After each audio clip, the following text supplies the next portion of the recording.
برائے مہربانی ڈاکٹر سعید مکی کے چینل کو سبسکرائب کریں اور بیل آئیکن پہ کلک کریں۔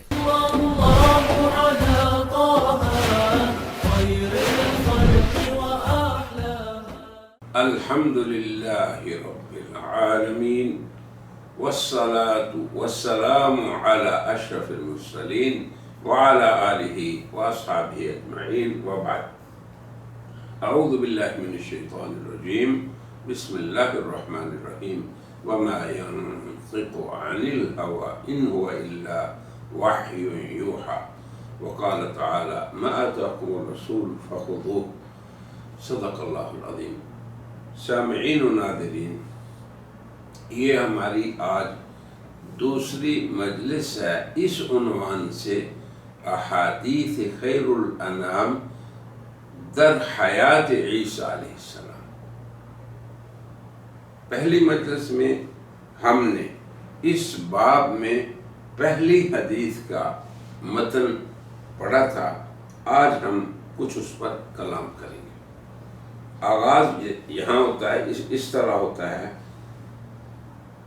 عن ابی ہریرہ رضی اللہ عنہ قال قال رسول اللہ صلی اللہ علیہ وسلم والذی نفسی بیدہ لیوشکن ان ینزل فیکم ابن مریم۔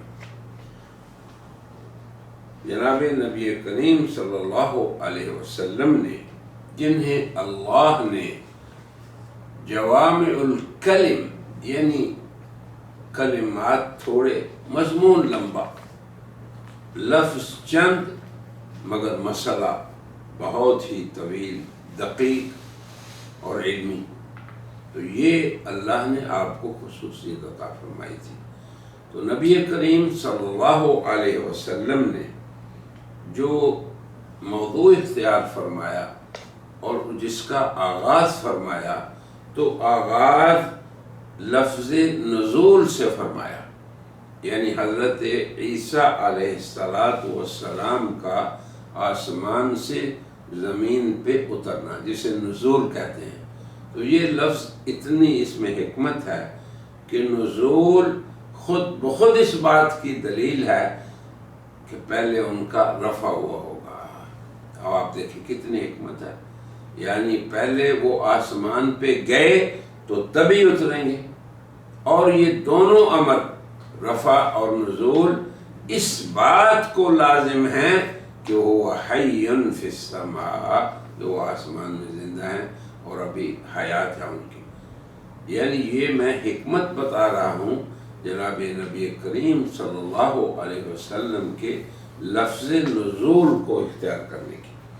یہ تو پہلی بات ہے۔ دوسری بات یہ ہے کہ حضور اکرم صلی اللہ علیہ وسلم نے اس مضمون کو بیان کرنے میں کیا اسلوب اختیار فرمایا، اس پہ ہم تھوڑی سی بات کرتے ہیں، اور پھر آگے اس حدیث کے محتویات اور مشمولات کیا ہیں۔ تو ہم یہ کہتے ہیں سب سے پہلے کہ اس حدیث کے مضمون کا آغاز جناب نبی کریم صلی اللہ علیہ وسلم نے اللہ کی قسم کھاتے ہوئے فرمایا۔ آپ نے فرمایا والذی نفسی بیدہ، مجھے اللہ کی قسم، یعنی اس کا معنی یہ ہے۔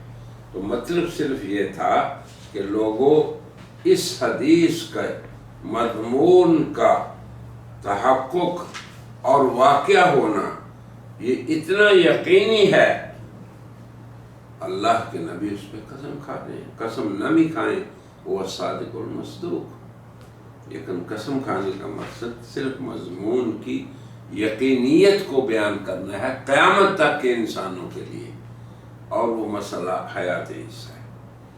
پھر دوسری بات یہ بھی ہے کہ کوئی اہل الحاد میں سے مسلمان امت کو اس باب میں شک میں نہ ڈال دے، پھر کوئی ہنرمند اپنی عقل سے اس میں تعویل نہ کرے۔ یہ امت مسلمہ کا اس باب میں ایمان ہے، حتیٰ کہ مرزا قادیانی جو حیات عیسیٰ کا منکر ہے، وہ کہتا ہے والقسم یدل، قسم اس بات کی دلیل ہوتی ہے کہ جو خبر دی جا رہی ہے وہ اپنے ظاہر پر ہے، جیسے الفاظ ویسے ہی رہے گی، لا تعویل فیہ، اس میں ادھر ادھر کی تعویل نہ ہوگی، ولا استثناء، اور اس کے مضمون میں سے کوئی امر ایسا نہیں کہ اس کا استثناء ہو۔ یہ سب سے پہلی بات ہے اس حدیث کے مضمون کو جو آغاز ہوا اور بیان اسلوب ہوا، اس کے بارے میں ہم نے عرض کی۔ دوسری بات یہ ہے کہ نبی کریم صلی اللہ علیہ وسلم نے جو نزول عیسیٰ کا ذکر کیا، اور نزول عیسیٰ اسے لازم ہے رفع عیسیٰ، اور نزول اور رفع دونوں کو لازم ہے حیات عیسیٰ، تو اس مضمون کو حضرت صلی اللہ علیہ وسلم نے تین مؤکدات کے ساتھ بیان کیا۔ پہلا مؤکد کیا کہ آپ نے قسم کھائی، والذی نفسی بیدی، مجھے اس ذات کی قسم جس کے قبضے میں میری جان ہے۔ یہ پہلا مؤکد ہو گیا، پکی کرنے والی بات۔ اور دوسرا مؤکد فعل مضارعہ کے شروع میں، یوشک مضارعہ ہے، اس کے شروع میں لام مفتوح، یہ بھی تاکید کے لیے ہوتا ہے۔ اور تیسرا مؤکد کیا ہے؟ کن، آخر میں نون مشدد۔ تو یہ تین مؤکد کے ساتھ اس حدیث کے مضمون کو جناب نبی کریم صلی اللہ علیہ وسلم حضرت صادق و مصدوق اور اللہ کی مخلوق میں اصدق القائلین انہوں نے بیان فرمایا۔ اللہ اکبر۔ پھر اس کے بعد نبی پاک صلی اللہ علیہ وسلم نے آسمان سے جس اترنے والے کی خبر دی اس کا نام اور اس کی ماں کا نام بھی بتا دیا۔ باپ کا نام اس لیے ذکر نہیں کیا کہ قرآن بتا چکا ہے کہ عیسیٰ بغیر باپ کے پیدا ہوئے، سورہ مریم اس کے اندر بڑی تفصیل سے ذکر ہے۔ تو اب اس کا نام کیا ہے؟ عیسیٰ ابن مریم، یہ ہے اترنے والے کا نام۔ اب آپ دیکھیں کہ یہ مسیح موعود ہیں، تو اب اس بیان کے بعد وہ شخص جو ابن چراغ بی بی ہو، یعنی مرزا غلام احمد قادیانی، ان کی والدہ کا نام چراغ بی بی تھا،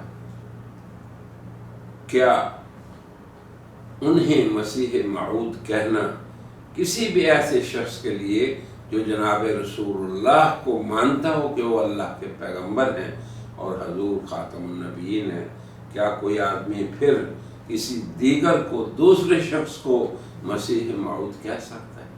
تو یہ دعوت تأمل ہے میری طرف سے قادیانی حضرات کو۔ پھر اس کے بعد اسی حدیث میں جناب نبی کریم صلی اللہ علیہ وسلم نے بعض عظیم الشان ان کارہا نمایاں کو ذکر فرمایا، یا ان عظیم خدمات اسلام کا ذکر فرمایا جو اللہ حضرت عیسیٰ کے ہاتھوں پورا فرمائیں گے ان کے آسمان سے اترنے کے بعد، جن میں سے یہ ہے کہ اسلام کا غلبہ تمام ادیان پہ ہو جائے گا۔ پھر اس اللہ کی دھرتی پر، اس دنیا میں امن، امان اور ایمان کا بول بالا ہوگا، جنگ اور جزیہ اور معاشی بدحالیاں ختم ہو جائیں گی، مال ایسے جیسے سیلاب ہے اس طرح لوگوں میں عام ہوگا۔ پھر یہ بھی دیکھیں کہ مرزا غلام احمد قادیانی نے دعویٰ کیا کہ وہ مسیح موعود ہے، پھر وہ دنیا میں زندہ رہا، پھر وہ اس دنیا سے چلا گیا، مگر اس عالم کے حالات امن کے اعتبار سے، امان کے اعتبار سے، معاشی استحکام کے اعتبار سے اور انسانی امتوں کے مابین جنگوں کے اعتبار سے، یہ سب اس بات کی تکذیب کرتے ہیں کہ مرزا غلام احمد اپنے دعوے میں جھوٹا تھا۔ کیوں کہ اس دنیا میں بالکل برعکس ہوا اس کے، جس کی نبی کریم صلی اللہ علیہ وسلم نے مسیح موعود کے آنے پر خبر دی تھی۔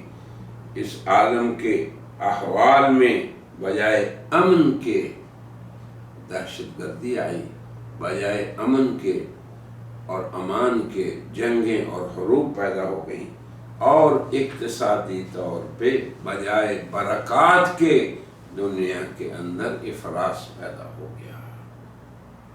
پھر اسی طرح حدیث کے اندر حضرت ابو ہریرہ جو اس حدیث کے راوی ہیں، انہوں نے قرآن کریم کی آیت سے استدلال فرمایا۔ یہ بھی ایک عجیب بات ہے کہ جب کوئی صحابی اپنی روایت کو قرآن سے استدلال پیش کرے تو یہ بہترین ایک اسلوب استدلال ہے، بہت پختہ۔ یا پھر صحابہ کرام کسی حدیث کی تفسیر میں نبی کریم صلی اللہ علیہ وسلم کے بیان سے استشہاد کریں تو یہ بھی بہترین استشہاد ہے اس امت۔ تو کیا ہوا اس امت کو کہ اتنی واضح بات فرما رہے ہیں حضرت ابو ہریرہ، وَإِن مِّنْ أَهْلِ الْكِتَابِ إِلَّا لَيُؤْمِنَنَّ بِهِ، تو اب قبل موتہ، تو قبل موتہ میں جو ضمیر ہے کہ حضرت عیسیٰ کی وفات سے پہلے یہ کام ہوں گے، جن میں سے ایک یہ بھی ہے کہ تمام اہل کتاب دائرہ ایمان میں آ جائیں گے۔ تو اب سوال یہ ہے کہ اگر پوری دنیا میں امن و امان ہوگا، اقتصادی استحکام ہوگا، اور اس کے بعد قوموں کے درمیان محبت و آشتی ہوگی، حتیٰ کہ حیوانات کے درمیان بھی درندگی اور نفرتیں ختم ہو جائیں گی، ایک دوسرے پہ دھاڑنا ختم ہو جائے گا، یہاں تک فرمایا آپ نے۔ تو عیسیٰ علیہ السلام مسیح برحق، اللہ اپنی تائید سے ان کے ہاتھوں یہ تمام کام مکمل کروائے گا۔ پھر آگے اس حدیث کو جب ہم پڑھتے ہیں کہ یہ حضرت عیسیٰ کے نزول، ان کے رفع اور ان کی حیات پہ واضح طور پہ دلیل ہے، تو یہ بھی ساتھ دیکھتے ہیں کہ اسی عقیدے پر تمام صحابہ کا بھی اجماع تھا۔ کیوں کہ حضرت عیسیٰ علیہ السلام اس حدیث کے مضمون کو قرآن سے بھی معید فرما رہے ہیں، اور ان کا بیان تمام صحابہ کرام کے اجماع میں ہو رہا ہے، اس مجمع میں ہو رہا ہے جس میں حضرات صحابہ تشریف فرما رہے ہیں۔ تو اب یہ اس حدیث کا مضمون اس بات کی حتمی دلیل ہے کہ حضرت مسیح موعود یعنی عیسیٰ ابن مریم وہ ہیں، نہ کہ غلام احمد قادیانی ابن چراغ بی۔ پھر مسیح ابن مریم امام عادل ہوں گے، نہ کہ استعمار کے عمیل، ایجنٹ اور ان کے لیے کام کرنے والے۔ اور پھر حضرت عیسیٰ امام عادل ہوں گے جن کے دور میں اللہ دنیا میں امن، آشتی، محبت، امان اور اللہ سے قوی تعلق، جیسے کہ حدیث میں بھی آتا ہے کہ ایک سجدہ دنیا اور ما فیہا سے بہتر ہو جائے گا۔ تو اب یہ چند امور تھے جو اس حدیث کے مضمون میں تھے، اگرچہ مزید بھی بہت سی چیزیں ہیں، لیکن آج کی اس مجلس میں ہم اسی پہ اکتفا کرتے ہیں اور کہتے ہیں وآخر دعوانا ان الحمدللہ رب العالمین۔ برائے مہربانی ڈاکٹر سعید مکی کے چینل کو سبسکرائب کریں اور بیل آئیکن پہ کلک کریں۔